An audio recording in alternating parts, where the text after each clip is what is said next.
A little bit. Welcome everyone to today. This is All Things Leadership with Dr. Horacio Maldonado. Welcome to our channel.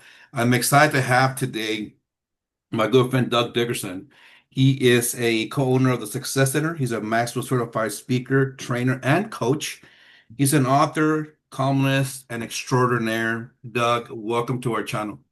Thank you so much, Dr. Horatio. I am so honored to be with you, and it's a real pleasure for me to share this time with you today. Thanks. Well, definitely. We really appreciate your time, Doug. I know that we talked in the past, me and you, about coaching and leadership. You have a lot of LinkedIn columns that you post. I'm always partially stalking you on LinkedIn on some of your Yeah, columns. They're thank really you. good. I really appreciate it. So definitely want to have a couple of discussions to you just about a couple of things. Um, I want to start off with, I know you're a John Maxwell certified coach and trainer. Mhm.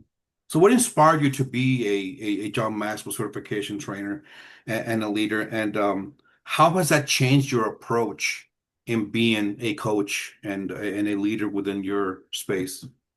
Well, let me just being a Maxwell certified speaker, trainer, coach is really just kind of a validation of the journey that I've been on for many, many years. I was the nerd in high school reading Augmendino and Tom Peters and Charlie Jones and all of these forerunners to Maxwell, quite honestly. And they were the ones that really just kind of laid the groundwork for me, so to speak. I was reading motivational leadership, personal growth books for years, long before I even knew who John Maxwell was. So, Yeah. for me to become a Maxwell certified team member was just for me a natural progression in the leadership journey that I was already on. Um, I I had a professor in college, Dr. Wilson, who was just very influential in my life and introduced me to leadership. I took several courses with him. Just was like a sponge. I just absorbed it, loved it, and that was just a continuation of that journey that I was on in high school. So enter into the work life, and career, applying those principles. And it wasn't really until later in life that I decided to take the next step with the Maxwell certification and really just to reinforce and to validate what I had already been doing. And so um, I picked up my first copy of a Maxwell book in 93. It was called Developing the Leader Within You. And it's still a classic to this day. And it's still one that I have in my library and refer back to. And one of the key principles from Maxwell that I learned a long time ago and still apply today is that the hardest person you're ever going to lead is yourself. And so I figured I need all the help I can get. I could be a real piece of work sometimes. Yeah. And ask my wife, she'll tell you. And so I I did the certification basically, as I said, just to kind of reinforce and validate that which I was already doing. So you couple that with everything that preceded Hmm. that particular step in my leadership journey. It was just a kind of defining moment for me, a validation for me. And so I remember walking um, to one of the sessions at our certification in Orlando. And as I was walking down the hallway to that meeting, it just kind of really hit me. I just had one of those moments, where it was like, you belong here, Yeah. and I just felt like this was that validation. And this is, a defining moment for me. And it's been it was a wonderful experience to go through that, but I just compounded that with everything else that was that foundation that was laid preceding that, and then being able to take those tools and resources and expand it into our business, expand it with working with our students in our school, expand it in the columns that I write, the newsletter that I have on LinkedIn, and just being able to share from many decades of experience. The gray hairs kind of giving it all away here, but just to take those lessons, take those experiences, the good and the bad, and uh, and share from that standpoint. So it's been a fun journey for me. Yeah.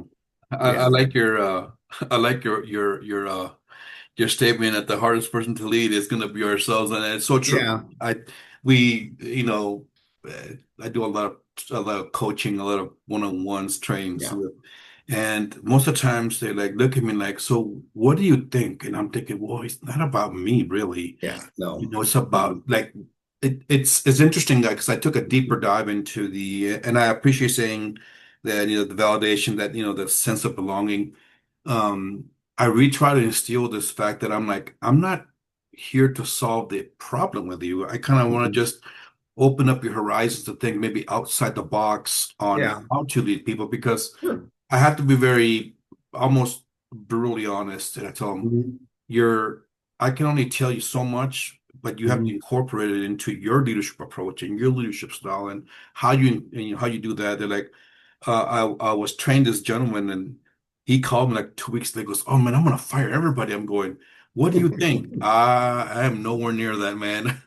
Sleep on it. I said, Yeah. yeah, it's And you're tapping into such a great principle in the coaching aspect of it as well. And it's mhm, not really about you or myself giving the answers of what you should do. It's really mhm, it's kind of directing them to the answers that they already know. yeah, And they just need somebody to take them there yeah, and to validate that for them. And so it's not trying to, I can tell you what I think if you really truly ask me and you really want to know, but hmm I prefer not to go there. I just prefer to guide them towards hmm the answer that lies within them anyway, yeah, because and they have be the answer, that right? resource for them, that sounding board for them. Yeah, because 98% of the times, yeah, I'll even go 99% times, like they have the answer. They do. I think they're just, I always use the mindset approach, I'm like, hey, I want you to just think differently about something because I may have the answer for him, but I don't want to be Mm-hmm. the authority and saying this is going to be the answer. So it's quite, I really appreciate Mm-hmm. saying that, especially about the Yeah. validation. Really good, man. Really good. So, Yeah.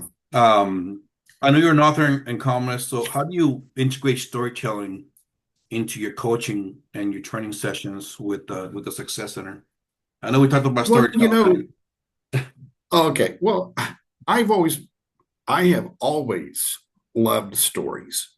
My Mhm. earliest recollection of riding around in the car with my dad when he was in making business calls, and I would ride in the car with him. He would have on Paul Harvey's The Rest of the Story. Remember that? I don't know. I might be dating myself here, No, I like Paul Harvey. I but like Paul Harvey. I really. I just was enamored by that. I'm just like, this is so cool. I loved listening to that show. And Mhm. I love stories. My grandfather was a magnificent storyteller. He can tell stories and you can just sit around and listen to him for hours. And he was so funny. And the stories that he would tell were just fantastic. And so storytelling is always something that's been a natural for me and it's been a hook. If I can grab your attention with the story and kind of reel you in Mhm. to a greater leadership principle or life lesson, then that's what it's all about. I've been doing it for so many years. I just, a lot of times for me, it's finding the story first, Yeah. not necessarily the leadership principle that I'm going to write about this week. It might be just because I stumbled across a story and I'm like, I Mhm. got to use this, Yeah. And so I got invited some years ago to speak at a conference in London. The editor of this particular magazine, for whom I still contribute to, asked me to start writing for the magazine, start contributing to it. She's like, "I really enjoy your blog and like your your style," and started contributing to the magazine. Well, one thing led to another. They invited me to come be one of numerous speakers at this conference. And I remember, Horatio, the introduction, and they said, Doug is just a magnificent storyteller. Mhm. And I didn't know how to embrace that. quite honestly, kind of stunned me at first because I'm thinking, not Doug as a great leadership person, not Doug as a good, an author, not Yeah. Doug as No. he's a storyteller. And I really, in the moment, didn't know if I needed to be offended or Mm, take it as a compliment. I was like, I really wasn't sure.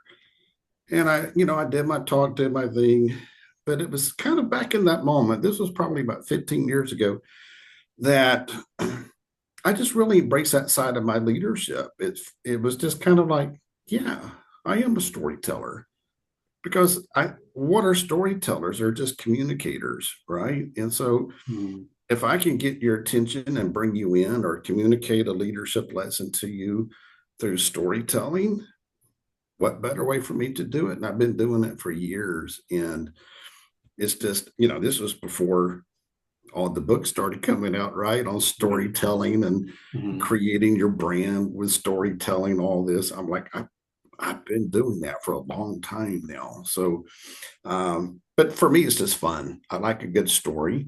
mm. I like finding human interest stories. You name it, I'm going to use it at some point, right? So it's kind of been my style for a long time. Can I share one with you? Sure. All Definitely. right. One of my favorite stories, Dr. Horatio, is this the standard railroad gauge. I remember as a little boy growing up, I could hear the trains at night. I Mm, used to always wonder, where are they going? And I've always had this fascination with trains. And being an avid photographer that I am, I take a lot of pictures of tracks and trains and this. So one day I got to researching it about the standard railroad gauge. It's 4 feet, 8.5 inches.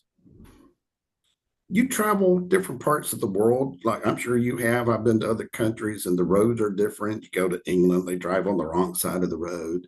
You go to other places in China, it's kind of like every man for himself. The road systems can all be different anywhere you go, and the driving practices can be crazy, mm, in these places. But the standard railroad gauge for railroads all over the world is the same. 4 feet, 8.5 inches. And I'm like, well, why is it that? So I started researching and doing the reverse engineering, if you will. So yeah. it started back, well, you go back to England.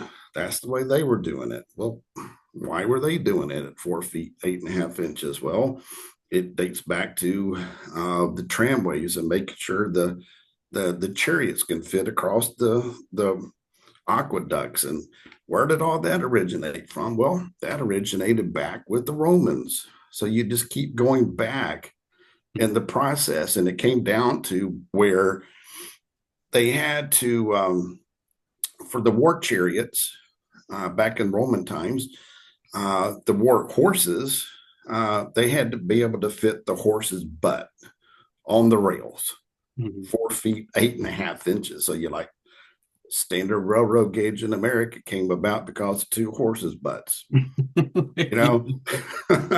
so, so, but you think Yeah. about it from the standpoint of standards. It's always been this way. Mm, All right. So you think about the things that you do, why you do the things you do, or the expectations that people put upon you. You're doing it just simply because this is the way it's always been done. This is the standard that somebody's always had for you, and they're the ones that created the ruts. So we oh, can we can find ourselves in ruts if we're not careful, mm, just because we're just going through the motion of the same old thing all the time, and we're never breaking out of that. And so um, standards are important. I'm in the education business. Standards are important. yeah. Parents want to make sure your kids meeting the standard, Mm, but they keep changing. An eighth grader in An eighth grader meeting standard in 2025, Horatio, knows less than a student in an eighth grade student meeting standards in 2020. yeah. Standards have changed. They change. They go up. They go down. In your own life and leadership, the standards are important, and it's important though not to get stuck in a rut of doing the same old thing just because this is the way it's always been done. And in your leadership, it's going to be important not to do that. So that's just one example. I Yeah. love stories. That's one of my favorites. And Now I like You it. Okay. yeah. So I was following you back. I'm going, this is, I have to give it to you, Doug. So the storytelling, I'm like, okay, I'm gonna get a front row seat at this, right? I was like, you had me on board. I'm like, that is true. Why is it always 4 inches to 8.5? And I'm like, the more you're going back, I was like, oh man, now like I'm fully invested in the fact that I need to find out where this is generated from. yeah, right. But I really appreciate it. Thank you very much. Well, I know you think about the mile markers on the interstate. Every mile you see that mile marker. And I was like, Hmm. well, why do you got these mile markers every mile? You need to research that. It goes back to Roman times. Hmm. It's not like somebody just sat around one day and decided, oh, we need mile markers every mile on the interstate. It's a system that was developed by the Romans. Yeah. And so again, why are we doing things the way we do it? Yeah.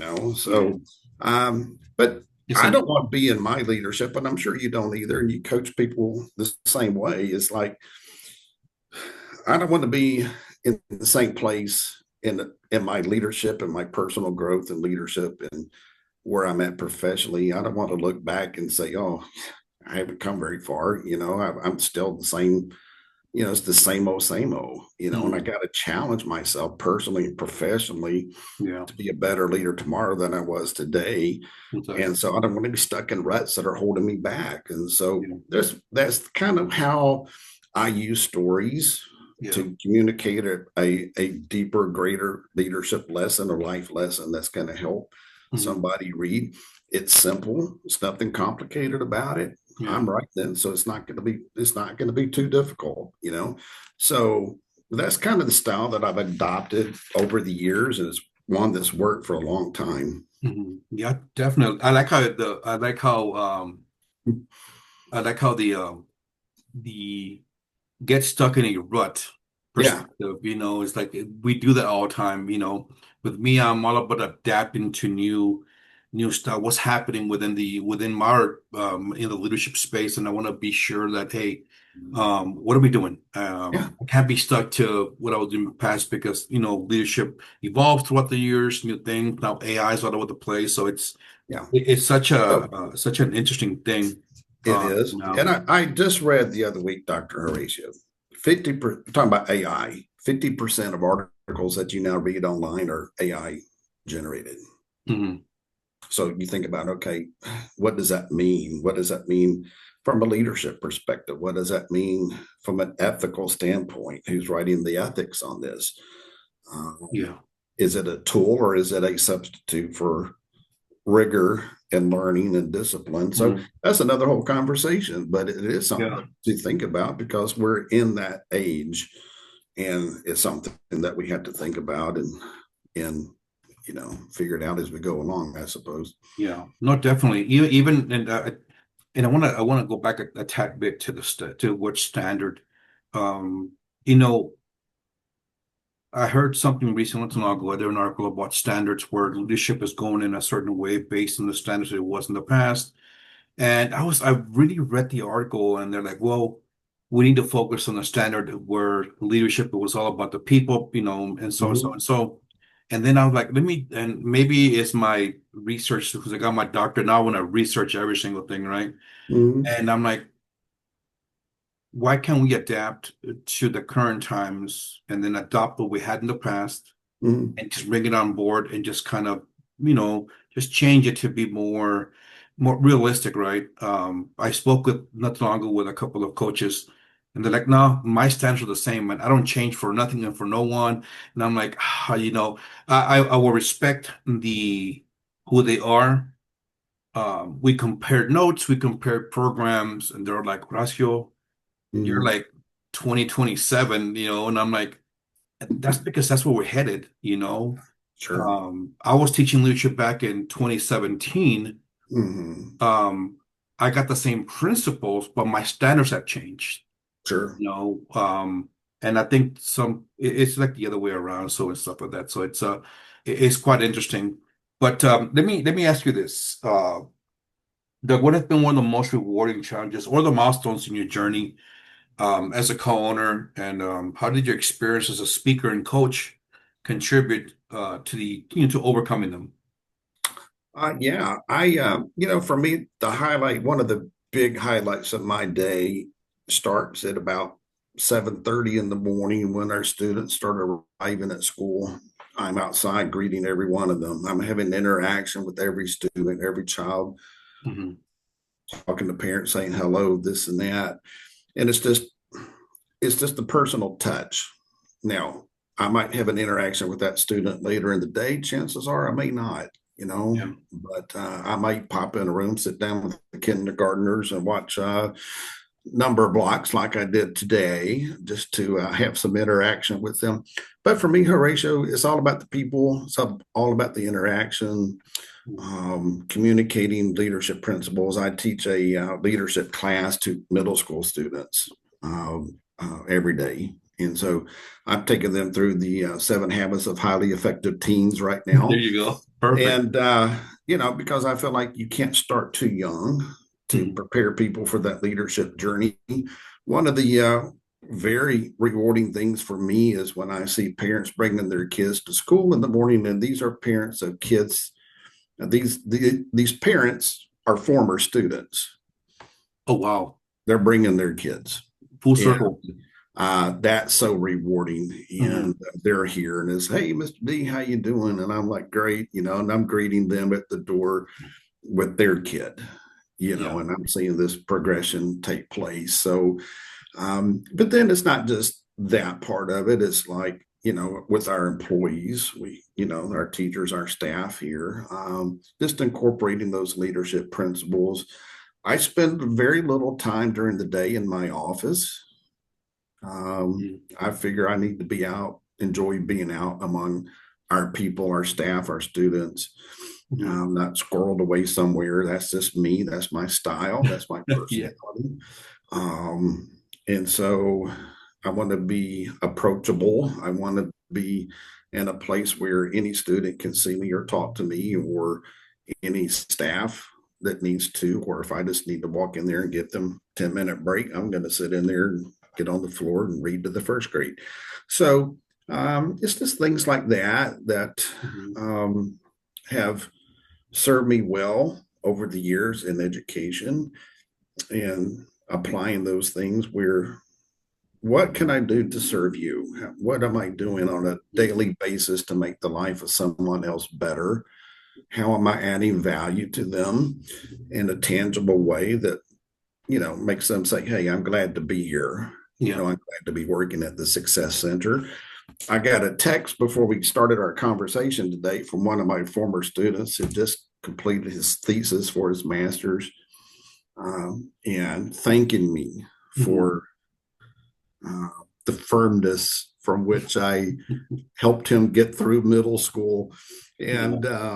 And now he just completed. He sent me a PDF of his thesis. I just literally got this a few minutes ago, but thanking me for being there for him during middle school years That's ago. great, You man. know, so it's things like that, Yeah. Horatio, that just kind of like, okay, you're making a difference in some Yeah. small way, and makes it all worthwhile. And then Hmm. the other week we got voted once again as the best tutoring center in Berkeley County, South Carolina. This is our Yeah. sixth time we won this award by Rats. the readers of the newspaper here. So, Hmm. it's just not that that matters, Hmm.